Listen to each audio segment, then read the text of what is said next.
Everybody's got a price, it's the $1 million man. Podcast in demand. Understand, everybody's got a price. $1 million man. Everybody's got a price. $1 million man. Everybody's got a pod, it's the $1 million man. Podcast in demand. Understand, everybody's got a price. $1 million man. Everybody's got a price.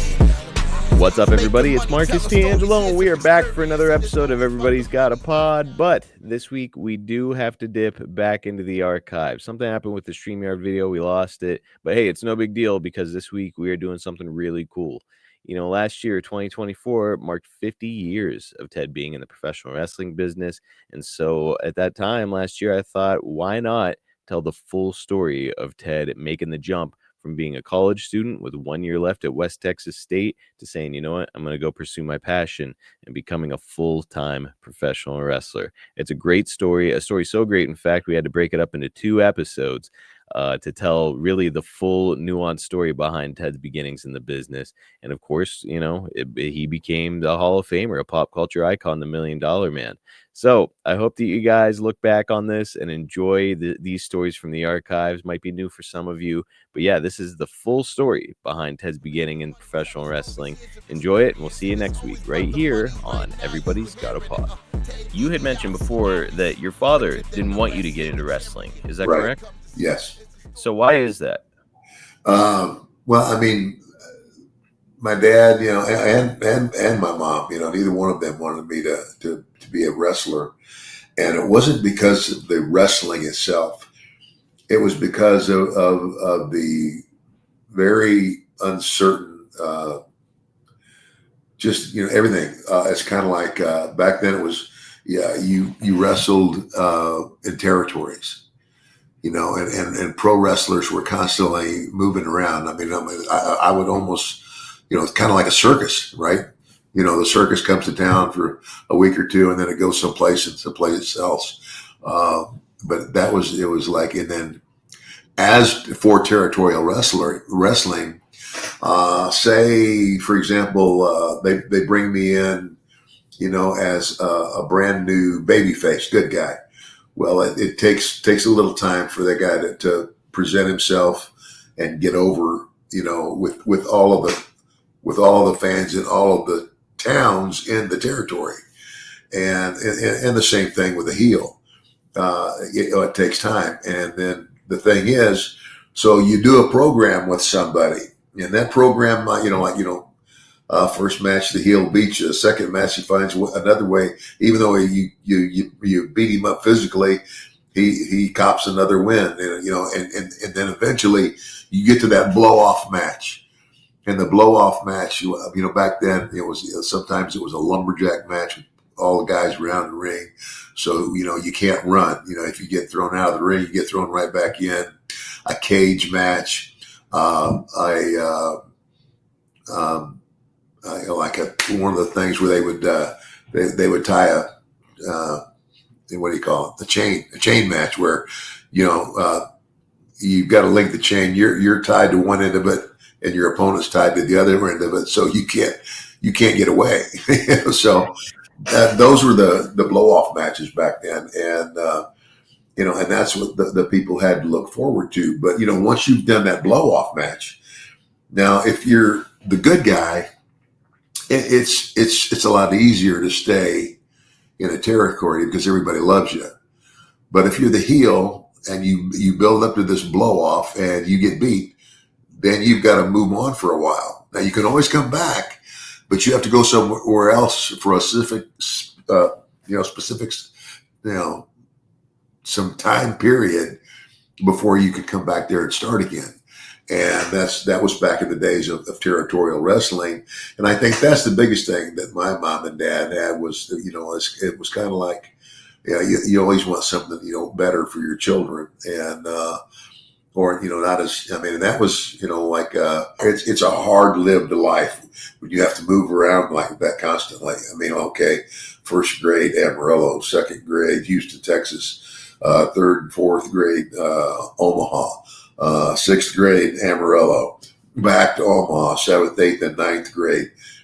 and then the summer between ninth and 10th grade, sophomore and junior year, my dad dies. We go back to Wilcox. I finished high school there. I had signed a scholarship to play football at the University of Arizona, and then I hadn't seen any wrestling, none, for 3 years. And I turned the TV on one day, and it's the Funks, and I could tell that it was the show out of Amarillo, and they were coming to Tucson. And what they were trying to do, they were just testing the waters. They were going to see if they could do this, and expand the territory. Because, one of their towns was El Paso. El Paso was only a couple hundred miles from us. Anyway, so I go to Tucson to see the Funks, who I hadn't seen forever. And Terry, I told him that I had signed a scholarship to play ball in Arizona and what have you. And he says, you know what, Teddy? He says, I can get you a recruiting trip to West Texas State. And he says, and if you've already decided this is what you want, go for it. He says, but you could take this trip to West Texas State. It's free. And, it gives you a couple of days to come back and visit everybody. And so I said, man, that's great. And so he arranges the trip, and that's all it took. It was me just getting back in that environment. And, it was like everybody was they were actually baffled. I mean, I know a lot of people in Wilcox weren't very happy because I think some of those people contributed to me getting this scholarship. And I didn't know that at the time. And they were all big fans of Arizona. And so I come back and go, guess what? I'm not going to Arizona. I'm going to West Texas State. And so, and that really, I tell everybody, I said, I really didn't go to West Texas State to play football. I went to West Texas State because it was my doorway into professional wrestling. And I remember Terry's wife, her name was Vicky. And then, and so I go to West Texas State, freshman, sophomore, junior. The summer between sophomore and junior, I refereed all summer. The summer, the next summer, the summer of 75, I wasn't there. I had gone with Dick Murdoch to what was then called Mid-South territory, big territory, Oklahoma, Arkansas, Louisiana, Mississippi, Cowboy Bill Watts. And I was just gonna break in that summer, get my feet wet, see if I really wanted to do it. Well, things went so well. I said, see ya. I had 1 year of college left. And I mean, and I'll tell you what, and even Terry said, Teddy, you only got 1 year left. and I said, no, I'm doing it. This is what I'm going to do. It's all I've ever wanted to do. And even with its hardships, it's the love I life and the love and the route I want to take. So the Ted DiBiase, who's talking to all the fans right now, would say to Ted DiBiase back then, you dumbass. You only have 1 year left. What was 1 year? What would 1 year make a difference? And you don't really know, but that's what happened. That's the way it went. You had mentioned before that your father had didn't want you to be involved in wrestling. Now here you are, you're making the choice to step away from school and become a professional wrestler. How did your mother feel about this move? Well, my mother, was, she really wasn't happy about it. But the other thing is that my mother had changed so much. I mean, my mother became an alcoholic, and this goes even back because I can remember when we were still in Omaha before we went to back to Texas. I remember my dad came home one evening and he just asked me. He pulled me off to the side. He says, have you seen your mom drinking anything here lately? The alcohol. So I think he was worried about her. Mm. And I said, no, I haven't, but then, I started watching, a little closer, and, I found a bottle down in the basement, stuck up under something. And it was in a bottle that was supposed to be something, and it wasn't. It was vodka. Mm.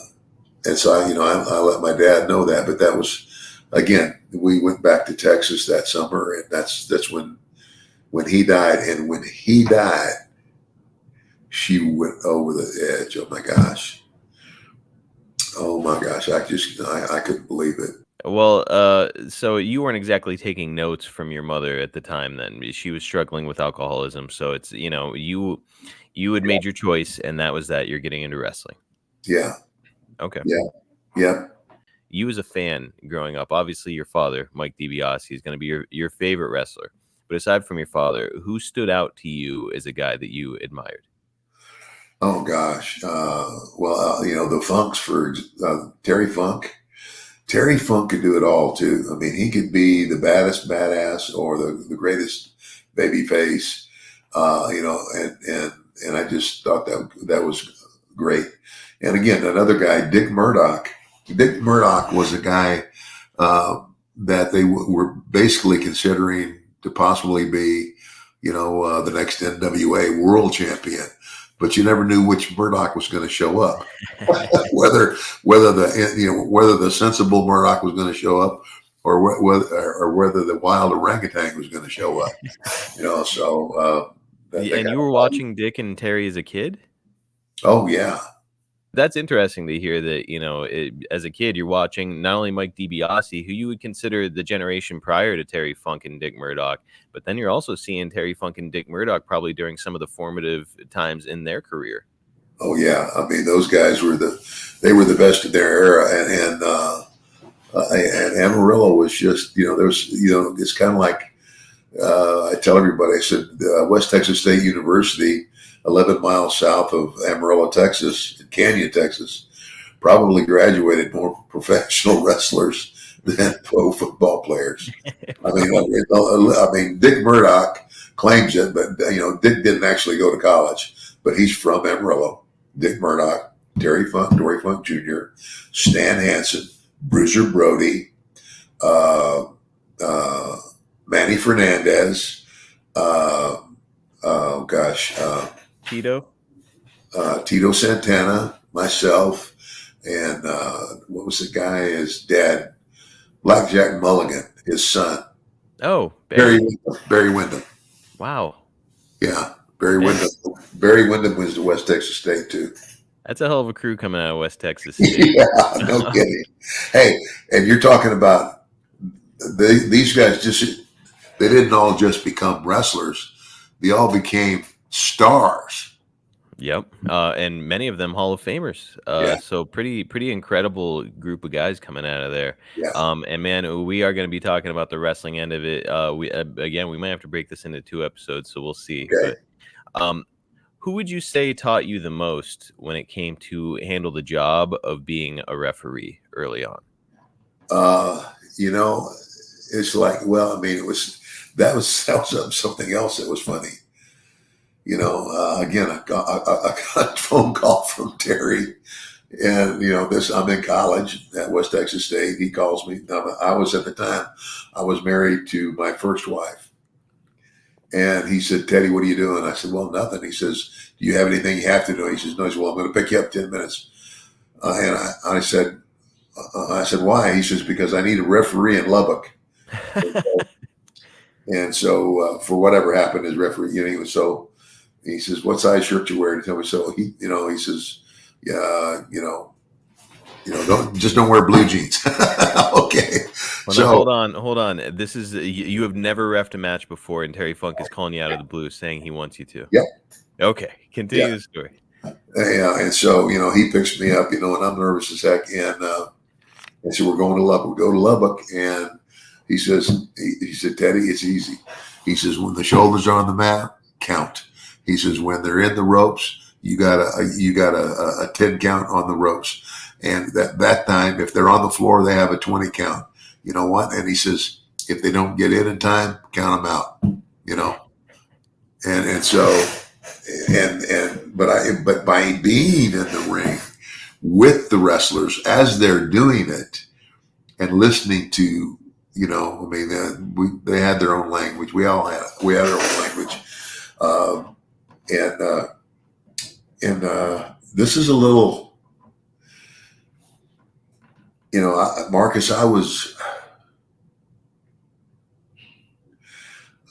like, I was nervous about, you know, okay, I'm going to do this for the first time, you know, and then when I got in that building and I stepped in the ring, it hit me. I'm stepping into in the same building, in the same ring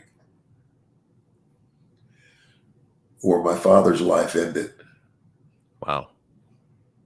And I remember saying to myself, I said, okay, Dad, I'm going to tag in now. Wow. Dude, incredible. Yeah, it was. I didn't even think about it until I got there. It was like, it just, but now, I mean, I look back at it as like, yes, thank you. Man, so cool. Such an interesting full circle way for you to begin your Hall of Fame career journey. Is in the same ring where your father's journey came to an end. So man, there's some really beautiful poetry in that. Yeah. Were you also expected to handle ring crew duties, or how are you paying for your education of sorts in wrestling? Because everybody's got to pay their dues, right? Oh, well, I mean, what do you mean? You mean Well, school? So you know you're being brought in as a referee now, and it's kind of out of the blue, but now you're a referee, and that being said, it's, you know, you're helping Terry Funk, but at the same time, it's you're getting a free education on how to be a referee. I mean, are they saying like, well, Ted, we're also going to need you to help break down the ring at the end of the night, or any other No, ways that I they're got having paid you pay just your like dues? everybody else. Wow. Okay. Would something Well, like that get you heat? yeah, Would something like that get you heat? Because like most people have to pay their dues. well, I mean, nobody knew.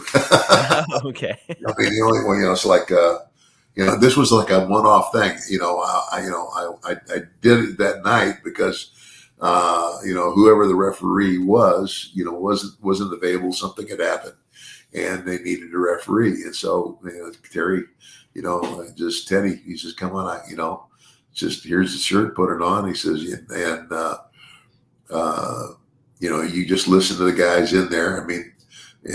But you really, all you have to remember is if their shoulders are down, you count them down.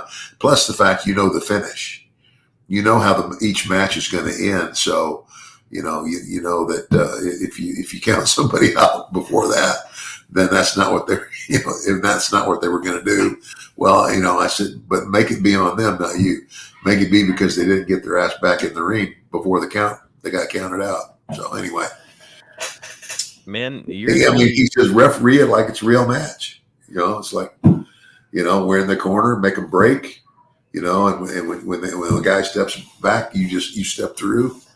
You know, and I mean, I just knew, I had watched so much wrestling, I knew all of that. You know that, and so it came pretty easy. Yeah. Along the way, Ted, as you're being a referee and you're kind of like learning the ropes, so to speak.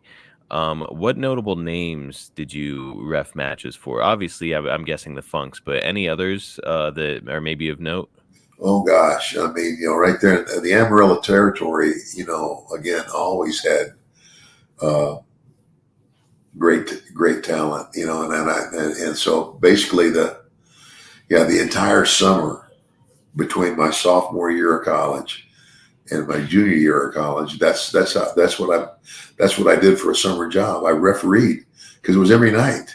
Yeah. And there was a wrestler. He was a great heel. His name was Cyclone Negro. And I don't know if anybody here would know him, but you know, back then, Pat Patterson, a very young Harley Race. Pat O'Connor is another. He was another big name. So I do want to ask, any early mistakes stick out for you when you were being a referee? Like any big flubs or mistakes that you made along the way? No, I can't.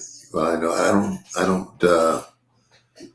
No, I don't remember being chastised or anything for anything. I mean, I didn't. Yeah, obviously, I didn't ever make any major mistake. Like count the You wrong know, guy down or anything like that. But I think, Marcus, because I was, wrestling had, I mean, I watched it since I was a kid. I mean, I wanted to be my dad. It's almost like, and usually when you start off as a baby face because this is just the way things were. The heel in the match is calling the shots. hmm He calls everything. And, of course I wanted to be my dad, but I knew that I knew I couldn't start off as a heel, because I was a rookie, so I needed that voice in there telling me what to do. But so with reffing, you had enough experience watching it at that point that you just weren't really making any critical errors. Yeah. Yeah. Me starting off as the referee, as the third man in the ring and watching them very closely. I'm being right in there with them, listening to them and what have you. It was perfect. I do want to point out as we're talking about all this that the way that you came up in wrestling is pretty unique, even for a second generation guy. And so I can give you and the listeners context a little bit. Whenever I was talking to Jake about how he came up in wrestling, it was essentially one of those things where it's like he's doing it to spite his father. His father didn't really think that he was capable of it, and Jake's like, "Well, I'll show you." His father facilitated it. But then Jake was on his own to make his way through wrestling. And so he began as a referee. And like Yeah. when he would make a mistake, he was getting chewed out backstage. Guys were roughing him up, taking liberties with him. Like he came up in a really, really difficult circumstances, and he fought through it and forced it to work. He didn't get to reap the benefits of being a second generation wrestler. He had to start out like just some greenhorn, and he got treated that way. So he had difficult circumstances. So it's cool to hear the story where it's like, And that was it, yeah, and again, I have to admit that the inroad for me was that because I had a relationship with the Funks, and that I was at West Texas State playing football. I mean, and again, Bill Watts, and Leroy McGirt. I mean, he said, Bill actually wrestled with my dad one time, when he was young, and, spoke about how great a great worker he was. So I'm going to work for a guy who's already even been in the ring with my dad. mm-hmm. And and I'll be honest with you. I think that because of my dad's reputation and the way I carried and handled myself, I was always courteous. Hey, whatever you can, whatever you teach me. I think one of Jake's strikes was the fact that he was Grizzly Smith's son. You think it may have actually hurt him? Yeah, because everybody knew Grizz was a pedophile. They like young girls. I mean, it's like he's a sick puppy. Mm-hmm. He was smart. I mean, he was, and Jake's a real bright guy, and I think he gets a lot of his brain power from his dad because, Grizz was no slouch, and Grizz is the guy who, I mean, he's working for Bill Watts, and he's carrying the finishes and all that stuff. So. difficult way for him to start. It's everybody says like, oh, second. That was always the saying about wrestling way back when, like, you can't get into the business unless you're somebody's kid. Well, Jake got a foot in a door that was open just a crack because of his father, and then all the rest of it was on him. And man, a tough way to go. So it's cool to hear the other side of it, where you Well, were yeah, able to have a smooth yeah, road. like in that, the thing about you can't get into wrestling unless you're raised in it. I don't know. I wouldn't say there's a whole lot of truth to that unless you prove it. and there's a lot of kids that were wrestlers. A lot of guys who got into the business that were wrestler sons that didn't do that well. Mm-hmm. Well, while we're talking about Jake, here's one that I asked Jake, and I'd love to hear your take on it as well. We all know now that drug use was pretty big for wrestlers, certainly for your generation of guys. A lot of guys were self-medicating to deal with the road and deal with the bumps and bruises you get along the way. But also to come down from the high that you get when you're in front of a live crowd. So like drug use and wrestling were pretty well linked together. So it makes me wonder, Ted, here you are, a young man coming into a locker room with a bunch of grown men. What was the earliest memory for you of seeing drug use in wrestling? Oh gosh, uh,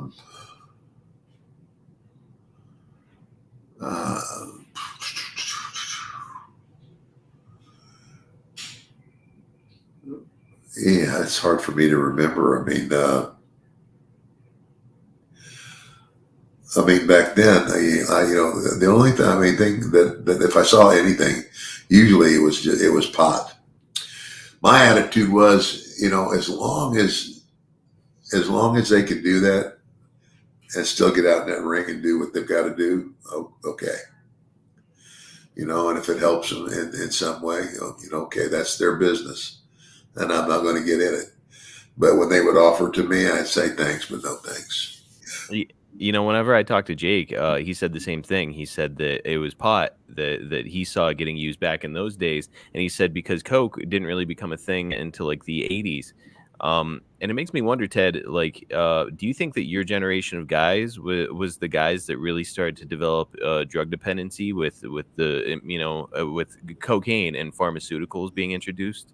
Oh gosh, I couldn't really say for certain, but I do know that I would take they call them bennies, but I guess it's the same. Whatever, it's like the truck drivers would take a benny, they call it a bennies to stay awake on the road, the long trips, and I just could not do pot. I mean, all pot did was make me null and void and hungry. It was like, sit him in the corner. That would be me, But cocaine, on the other hand, it was very much a stimulant, and I liked it, But again, just because I think consciously, because I recognized my mother as an alcoholic, Mm-hmm. and I just promised myself I was never going to go there.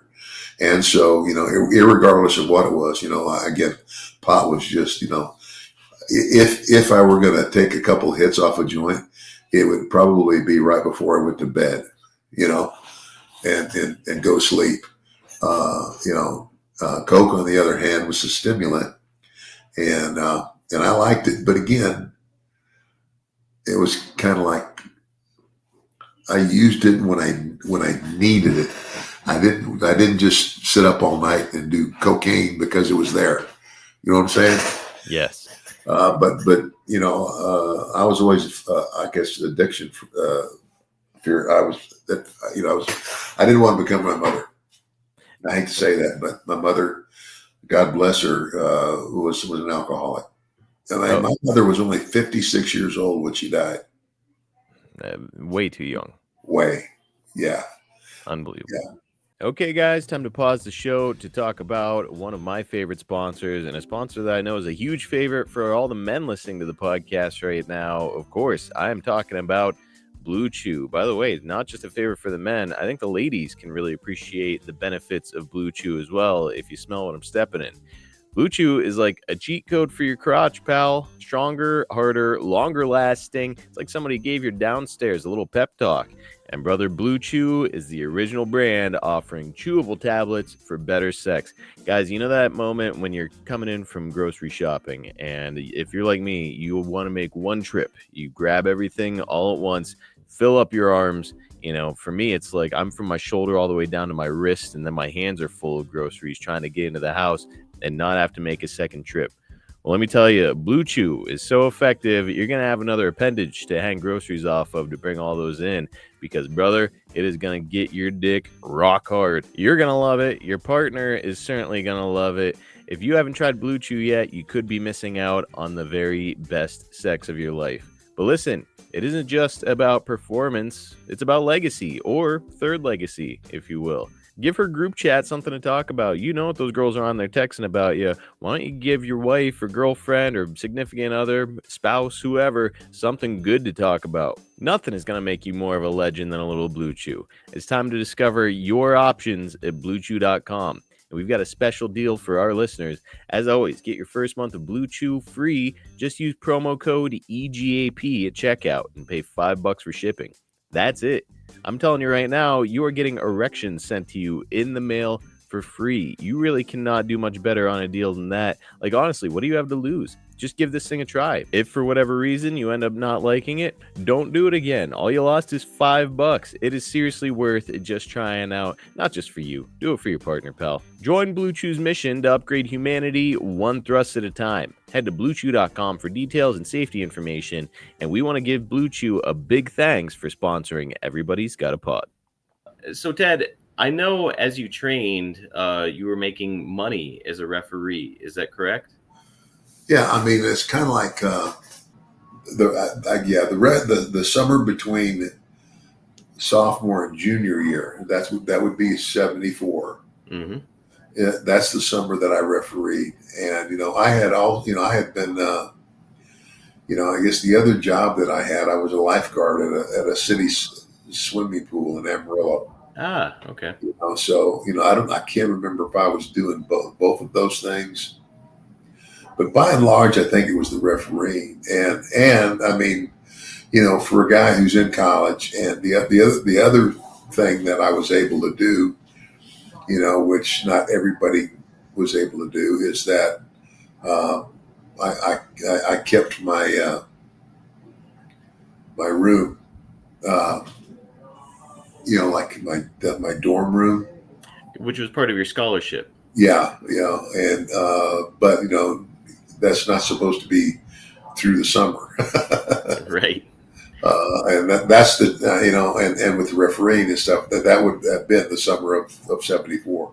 Okay, so between being a referee and being a lifeguard, you're paying your bills, getting by, feeding yourself. Oh, yeah, somewhere along in there, I got married.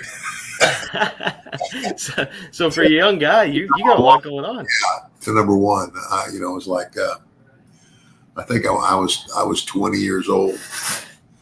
Man, wow. Ouch is right, dumb butt. Yeah, and of course Jeanette was my first wife's name, and we had known each other when we were younger because we both lived in the same apartment complex, and so I go back to Amarillo, back to basically Canyons, 11 miles south of Amarillo. And I'm walking through a mall one day, and I walk into this store, and there she was. And, we hooked up and started sharing memories about, when, 3 years later or what, 69 and what have you. And we started dating and got married. And it was just, I wasn't very smart. Because I don't imagine that a lifeguard job and then making money on the side as a referee. I don't imagine you're making a fortune but you're making a big commitment to a young lady getting married. Yeah, that was the other thing is that when I got married, I now had to, I couldn't, before I had a free dorm room, now I've got to have an apartment. And basically, Jeanette, who was my first wife's name, and she's the one that had the job and held down the fort. How are you getting the work in as a wrestler? Is it happening like before the shows that you're reffing on? I knew enough about wrestling. I grew up in it. I had refereed for a summer, and so there was no need for them to take me in the ring. And okay, now I had already learned how to take all the bumps. Now where you really learn is in the ring. That's where you really learn. You learn it doing it. And I feel sorry for a lot of guys today because, you can have a match and call a match and do whatever, with a bunch of people that are your peers sitting around that ring. But you don't really learn how to wrestle until you're sitting in front of a live crowd. The summer of '75 is when Dick Murdoch said he could get me booked with Bill Watts and made Bill understand that I was just starting, that I had refereed the previous summer. And of course, he knew I was a kid who grew up in the wrestling. So I wasn't like a total idiot, coming in there. And so, back then it's like, and so I started and I would be like I would be on the opening match every night, wherever we were wrestling, but the guy across the ring was a veteran. Somebody who would call the match, and that's how you really learn this game. If you're not in front of a live crowd, you can learn some, but you learn it by doing it, and that's the way. That's old school. One guy was a guy named Bruiser Bob Sweetan. Oh yeah, and although Sweetan was not the greatest, personality in the world. I mean, he was kind of, I don't know, he was out there, but he could go. Jake has said that Bruiser Bob helped him early on in his career, but he said as a human being, he was a piece of shit. Yeah, pretty much. Thanks, Jake. Jake can sum it up pretty well. Yeah, but just like Jake said, he was great. He was good, very good wrestler. So you were learning to take bumps kind of on the fly because you're going from being a referee to them saying like, okay, let's get into the ring. Well, yeah, but I mean, I had like there were a couple of Japanese guys that came to work because the Funks were they were booking all of the American talent for All Japan Pro Wrestling, and so a couple of the Japanese guys came over and. There were 2 or 3 times that I got in the ring with them. I learned how to arm drag. I learned how to slam somebody. I learned how to take a slam and everything. Yeah, that's the whole deal. It's like a cat always lands on his feet. A wrestler always lands flat back with his head up. Mm-hmm. And so, and you just learn it, and it just becomes second nature. And hitting the ropes and all that stuff. So, the biggest advantage I had was, when I look back at it, and I've told Bill Watts this, my first boss as a wrestler was probably one of the sharpest guys on the block. Bill Watts is a sharp guy. Mm-hmm. Very intelligent, graduated from Oklahoma, big guy himself, had been a wrestler, and he knew how to do it. And he surrounded himself with good talent. He knew what good talent was, and that's who he brought into his territory. And so, I might be on the first or second match, but the other guy in the ring with me is, like a 6 or 7 year veteran, and he may not be in the main event, but he knows what the hell he's doing. And that's where you learn, and so you learn it by doing it. And, traditionally the heel, the villain in the match calls the shots. He calls the whole match. I don't know what they do today, and I don't really care, but that's the way it used to be. And so all I did when and of course you start out a young guy, and especially me back then, I was such a baby face. I mean, I look some of like my first wrestling pictures. It's like I wondered if I look like I was maybe 17 or 18. But anyway, I started. So, Ted, you're coming from college football, so you're no stranger to physical strain on your body. How did your body react after your first time taking bumps, hitting the ropes, all that kind of thing? Well, I mean, hitting the ropes is something that you learn to do.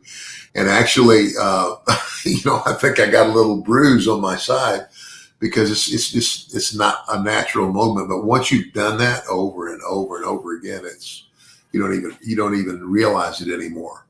And I learned, you learn how to take all the bumps and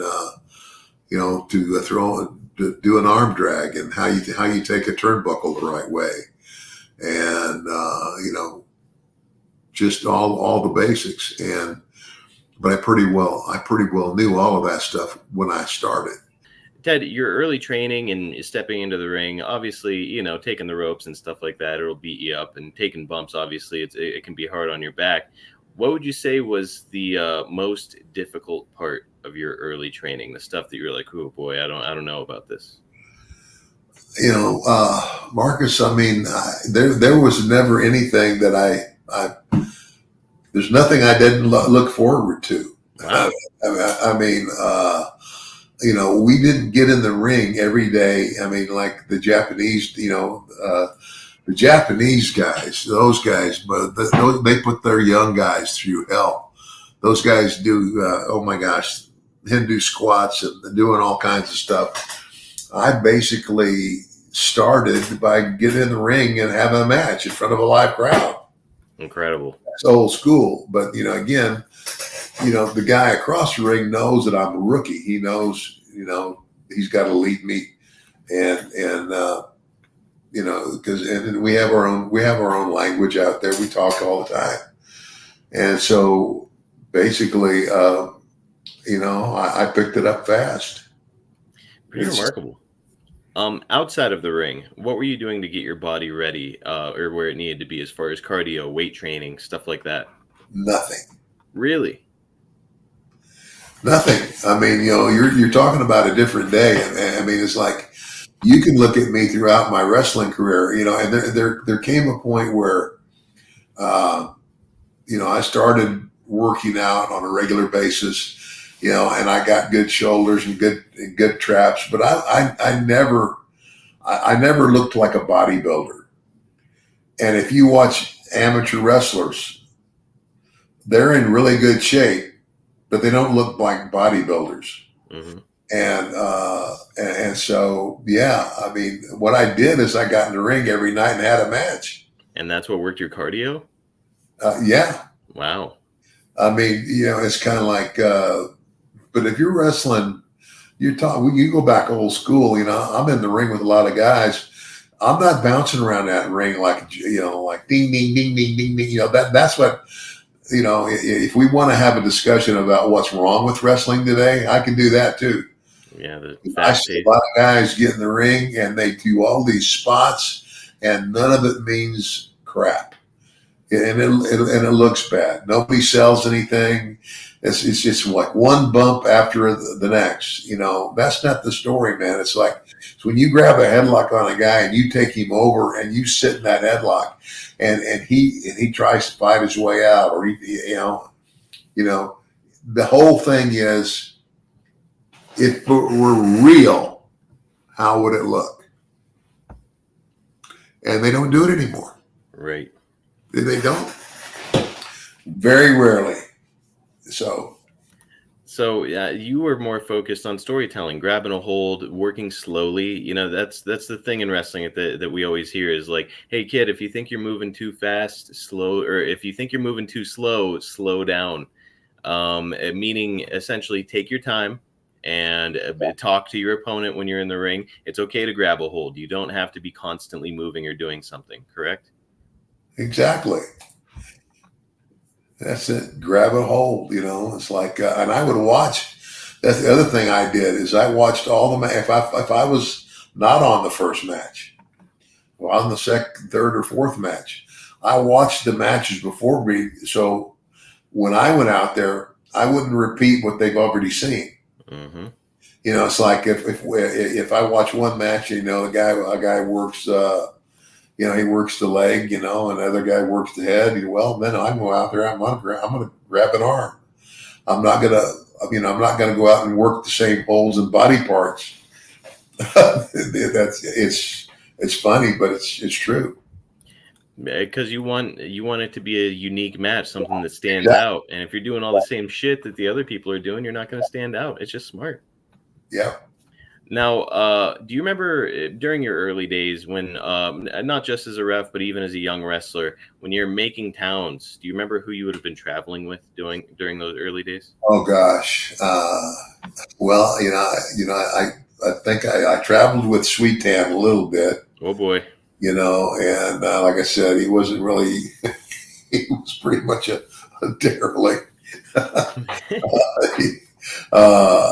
Yeah, I mean, you know, but you know what I would talk to him about is wrestling, and you know, not just him. You know, Buck Robley was another guy, Great one. and Buck Robley was a great wrestler, and he was a great booker. Because there was a time that when he took the book for Watts and did a real good job booking the shows, and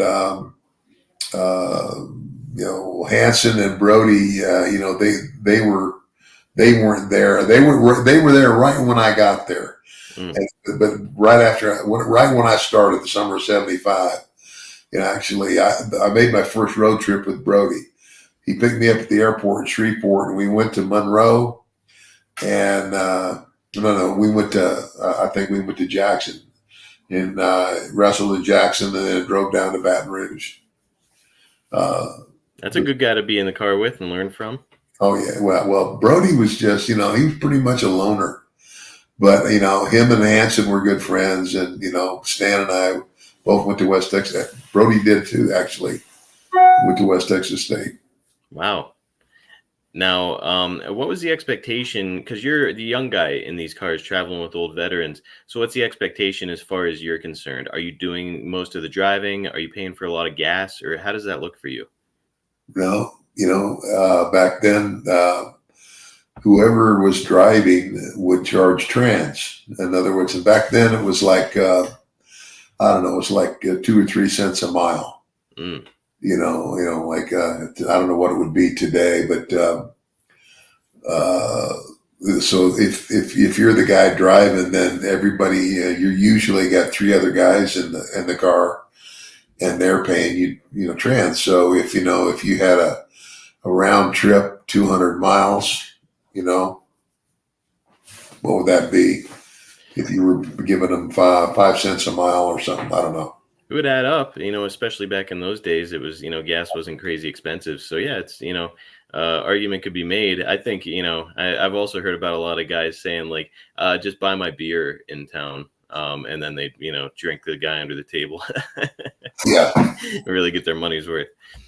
What can you tell us about the value of traveling with veteran wrestlers and having conversations during car trips? Well, I mean, you learn a lot there. I mean, it's kind of like, yeah, and of course you didn't do it every night. You didn't get in the, so you've already traveled, a long trip getting there, and you wrestled the show, and now you're either going to stay over or you're going to go on to the next town, or you're going to go back to wherever home base was. Mm-hmm. And so, and a lot of times, I mean, you talk about the show, talk about a match, or who's, and I would ask the guys that I really respected. I would ask them. I said, if you have time, I would appreciate it if you watch my match and let me know what you think. And they would. There were a lot of guys that were more than willing to do that, and that's how you learn. But you really learn by doing it. Because when it's in the moment, you feel it. Mm. I can't even explain that. It's something that's intangible. You know when it's time to do something. Ted, what do you remember about selecting your ring gear, getting boots, stuff like that? Like, how did you come to those kind of decisions? Well, there used to be a place where you could order, and then I'm trying to think who. I can't think of the person's name now, but I got the name, and I would order. I got the first time I got fitted, and so they knew my size, and after that I would just call them and order them, and I can't remember who that was now. But a lot of the later boots, especially like when I became the $1 Million Man, and I got the big dollar sign on the side of my boot. But there used to be a place where you could order wrestling gear, and along with that wrestling gear, you could order boots. But I just can't remember ever having I don't know. That's kind of a, yeah. I do remember, getting the information for the person who tailor made them, who made them for you, made them to fit, Mm. And so that's Um, where I got my boots from. Actually, I tell you who it was. who's that? I have a cousin. Out in Arizona. His name is Ray, and Ray's as cowboy as they come. I mean, he was a bull riding cowboy, and I tell you what, I'll wrestle anybody. I said, but you got to be out of your mind to climb on the back of a bull that's not happy about you being there, and you get bucked off, and here he comes. Yeah. You better get up and run anyway. No, but my cousin Ray he would make cowboy boots. And I said, so if you can make cowboy boots, could you make and I showed him my wrestling boots. He said, oh yeah, I can make them for you. So he sized me up, and anytime I needed a pair of boots, I called my cousin.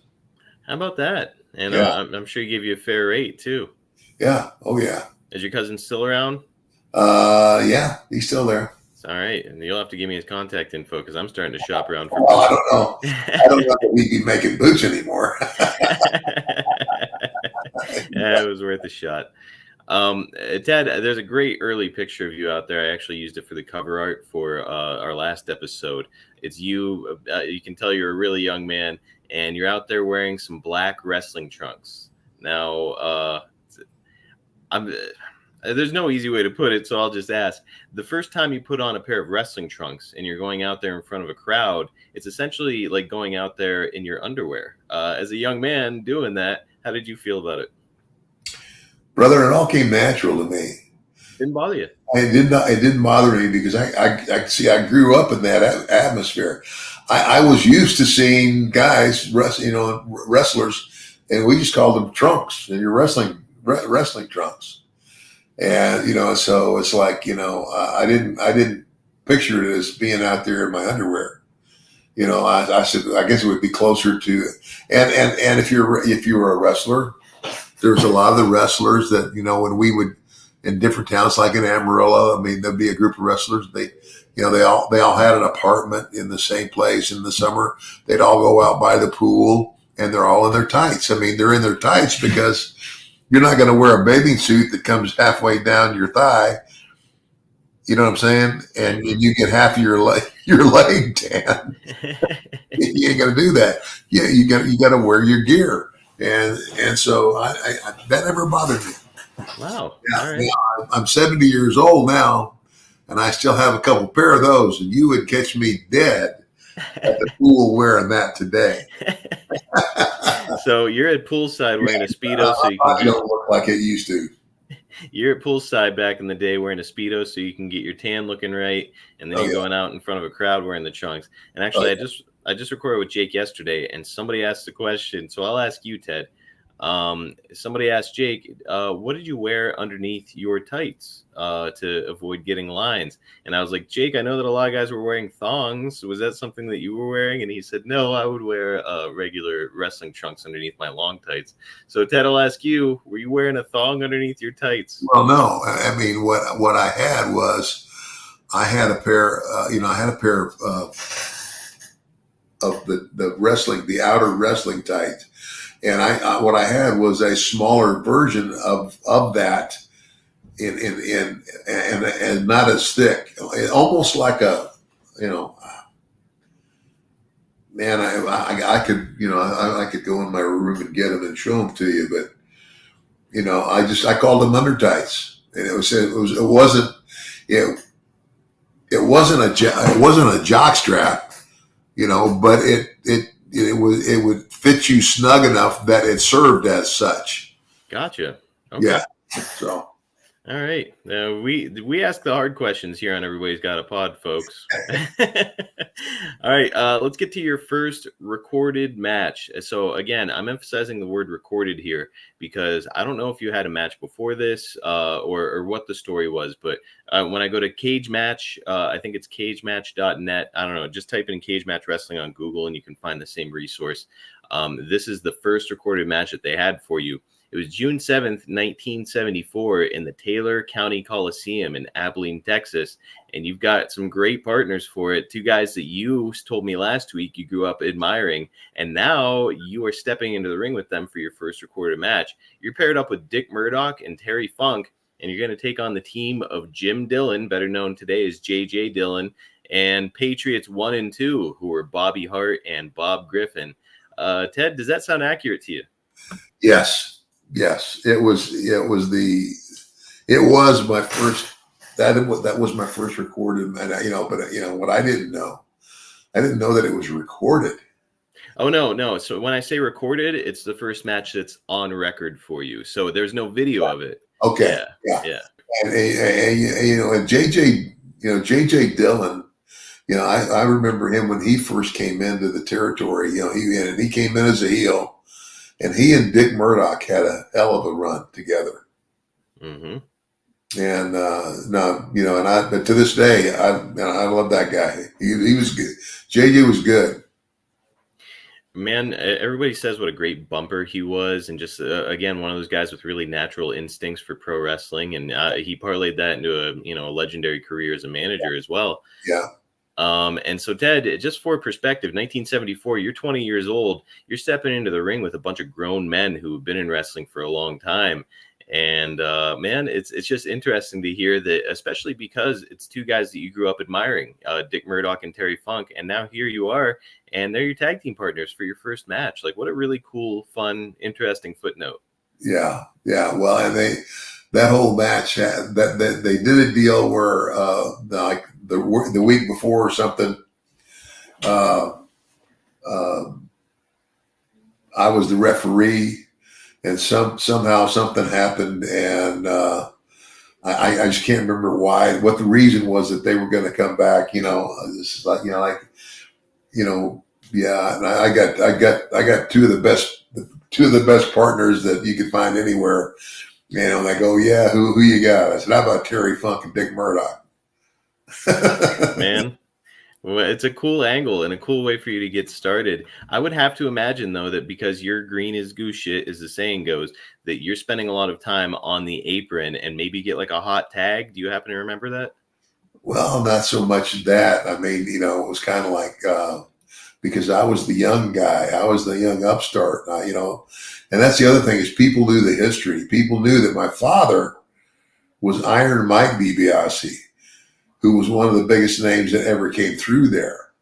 So, and they knew that, the whole history is kind of like, that I had gone to or was going to West Texas State and all that. So, it wasn't like I'm this total rookie that nobody knows. Okay.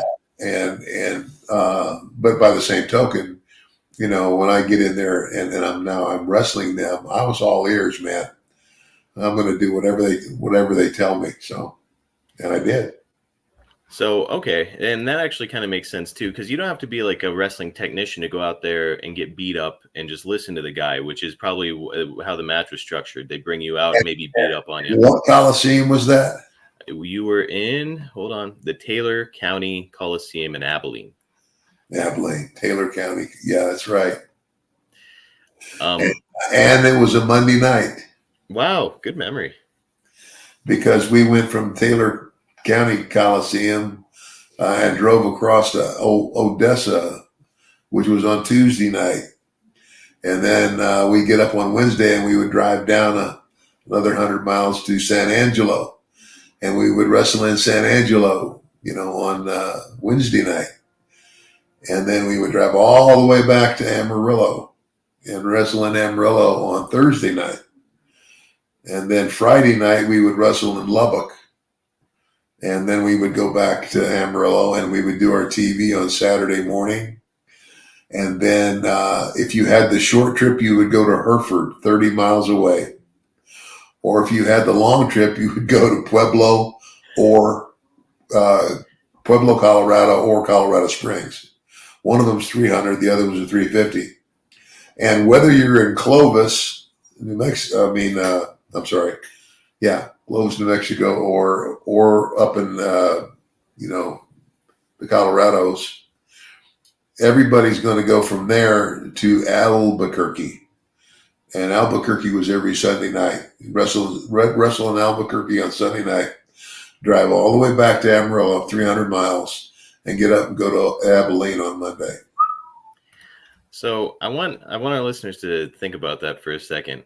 You're a 20-year-old man and you're fresh into this business. You just got married. You're trying to make ends meet, and you are jumping into the wrestling game with both feet. You're gone. You're traveling. You're making these towns and trying to kind of make your bones and learn along the way. Like, man, how did you feel about all the travel associated with your new line of work? Well, I guess because I grew up in it, it's like I don't know. I just looked at it at this. This is part of the game. If you're going to be in the game, you're either all in or you're not in. Because if you can't stand riding in a car, then you don't become a wrestler. Yeah, maybe not for you if you can't take the travel. Yeah. Now, I'm asking you to reach back 50 years this month. So if you don't recall, it's fine.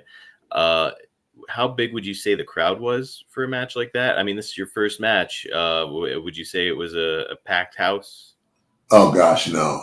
In Abilene, no. Abilene, the building in Abilene is a very nice building, but they put the ring at the far, like the dressing rooms were, back over, like one on each side, and they would put the ring on as far, I guess, to the other side as they could, so where the wrestlers would go, from their dressing rooms to the ring from each side of the ring.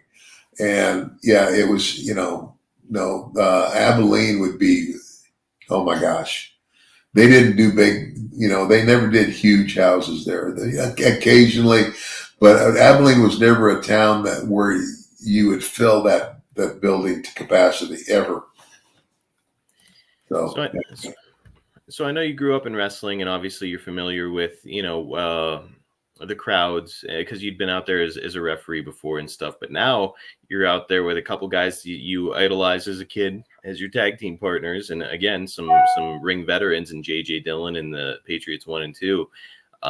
Would you say that you were nervous going into the match? Yeah. Okay. Yeah, for sure. But I mean, and again, the guys, they went out of their way to help me relax. He said, just listen, there's only one way to learn this thing, and that's to do it. And so, I went out and did it. And of course, I was getting, as it went along, I was getting a lot of encouragement because I believed that everybody saw, that I had a natural knack for it. And I said, I had a natural knack for it because it's what I had loved and wanted to do since I was 10 years old, watching my dad on TV. Afterwards, do you remember coming to the guys and asking for advice? Like, were you one of the young guys who was coming and asking a million questions after a match? Well, not so much as asking a million questions, but going to them and basically saying, okay, how'd I do? Mm. And they were honest, and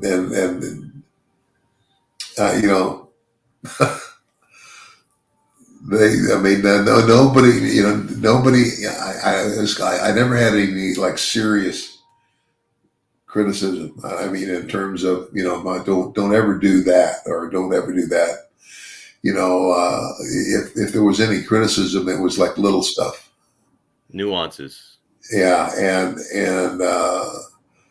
I think that they understood that, and just like the Funk Brothers, both of those guys. I mean, they grew up in the business, so it was almost a natural thing for them to do, is to step into the ring and carry on in their father's footsteps. And it was the same case for you, where you were like a fish to water. Yeah. And looking back on it, your first match ever, 50 years ago, June 1974.